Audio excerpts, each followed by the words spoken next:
लड़कियों के स्कूल में आने वाली नई टीचर इंतहाई खूबसूरत और तालीमी तौर पर भी बहुत मजबूत थी, लेकिन उसने आज तक शादी नहीं की थी। तमाम लड़कियां उसके इर्द गिर्द एक दिन जमा हो गईं और मजाक करने लगीं कि मैडम आपने अभी तक शादी क्यों नहीं की। मैडम ने दास्तान कुछ यूं शुरू की। वो कहती हैं कि एक औरत की 5 बेटियां थीं। शोहर ने उसको धमकी दी कि अगर इस बार भी बेटी हुई तो उसकी बेटी को बाहर किसी सड़क या चौक पर फेंक आएगा। अल्लाह ताला की मर्जी वो ही जाने कि 6ठी बार भी बेटी पैदा हुई और शोहर ने बेटी को उठाया और रात के अंधेरे में शहर के बीचों बीच चौक पर रख कर वापस आ गया। माँ पूरी रात उस नन्ही सी जान के लिए दुआ करती रही और बेटी को खुदा के सुपर्द कर दिया। दूसरे दिन सुबह वालिद जब चौक से गुजरा तो देखा कि कोई बच्ची को नहीं ले गया है। बाप बेटी को वापस घर लाया, लेकिन दूसरी रात फिर बेटी को चौक पर रख कर आ गया। लेकिन रोज यही होता रहा। हर बार वालिद बाहर रखा था और जब कोई लेकर नहीं जाता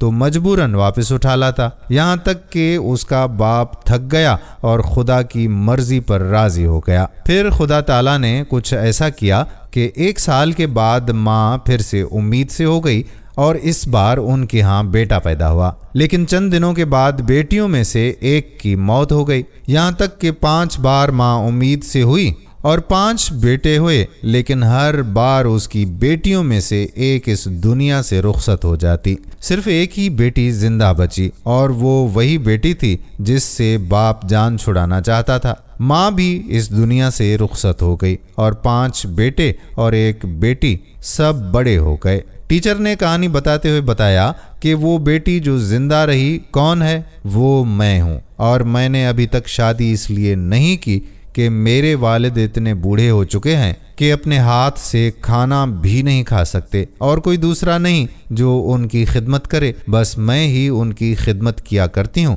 और वो 5 बेटे कभी कभी आकर बाप का हाल चाल पूछ लेते हैं। वालिद हमेशा शर्मिंदगी के साथ रो रो कर मुझसे कहा करते हैं कि मेरी प्यारी बेटी, जो कुछ मैंने बचपन में तेरे साथ किया उसके लिए मुझे माफ़ करना। मैंने कहीं बेटी की बाप से मोहब्बत के बारे में एक प्यारा सा किस्सा पढ़ा था कि एक बाप बेटे के साथ फुटबॉल खेल रहा था और बेटे का हौसला बढ़ाने के लिए जानबूझकर हार रहा था। दूर बैठी बेटी बाप की शिकस्त बर्दाश्त ना कर सकी और बाप के साथ लिपट के रोते हुए बोली, अब्बू आप मेरे साथ खेलें ताकि मैं आपकी जीत के लिए हार सकूं। सच कहा जाता है कि बेटी बाप के लिए रहमत होती है। ये कहानी दिल को छू गई हो तो इसे आगे दूसरे लोगों के साथ भी शेयर जरूर कर दें। आने वाली वीडियो तक अपने मेज़बान कादिर बख्श कल्होड़ो को इजाज़त दीजिए। फी अमानुल्लाह।